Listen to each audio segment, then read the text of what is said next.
We're back at Indicana in Spokane. Delightful plates come out of the kitchen like little pieces of art, drawing from Indian and Mexican cuisines to create something truly special. It was a surprise. I've never seen anything like it. It truly is fabulous. I call myself an accidental chef.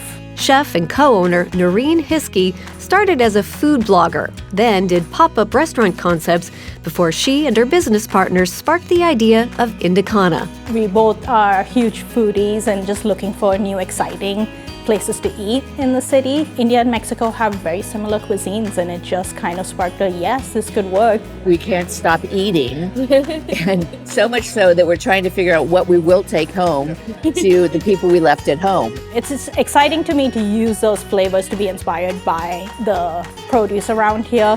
We buy a lot from the farmers market. It's kind of India, Mexico, and the PNW because it's always better to use stuff that's local. It's better to use fresher ingredients. You can add flavors from anywhere but still stay true to what is grown here and what is the best. You and I get to cook together today. What are we gonna make?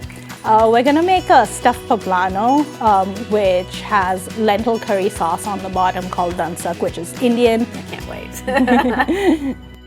Today we're using two types of lentils. We're using split red lentils and split pigeon peas. Pigeon peas. Yes. I haven't heard of that one before. Yeah, it's a very common lentil in India, and I'm excited that there's a bunch growing like Right around here in Washington. too. To make the curry, we add onions into hot oil and let them caramelize.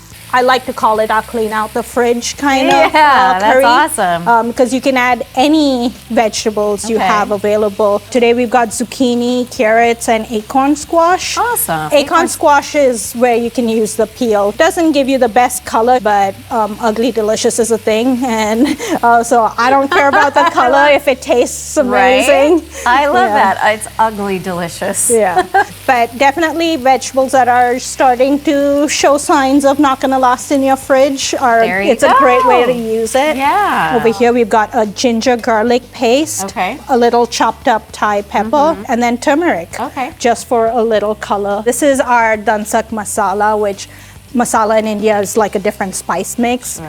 This one's got a All lot of it? of Sorry, I all should of have it. asked that Yes, before all I started of it. dumping it in. All of it. More flavor the better. We add our lentils, curry base, and veggies into an Instapot and let it cook. Once it's done, Noreen will blend it up, but in the meantime, we roast up some poblano peppers. We have a little stuffing today. We're doing quinoa, and it's got roasted poblanos in it, and Oh, roasted okay. corn, Yum. onion. Don't be shy with the cheese. Okay, I won't. We broil the peppers to melt the cheese, then it's time to put it all together. So we have our curry that we made. Yeah. It's super smooth. It's creamy with the lentils without adding any cream. We're just gonna spread that around there. We do a zucchini salsa. Okay. And then we garnish it. We do two types of pickled onions here. We do a Mexico and an India pickled onion. Both cultures love cilantro.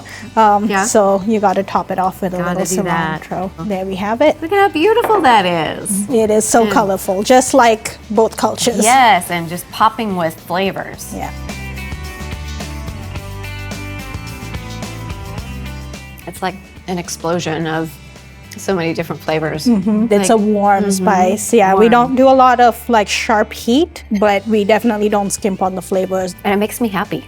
I love how warm it makes you feel. Yeah. Oh, this is delicious. This is just like comfort food at a whole new level. For more chef-inspired recipes like this one, visit us at wagrown.com.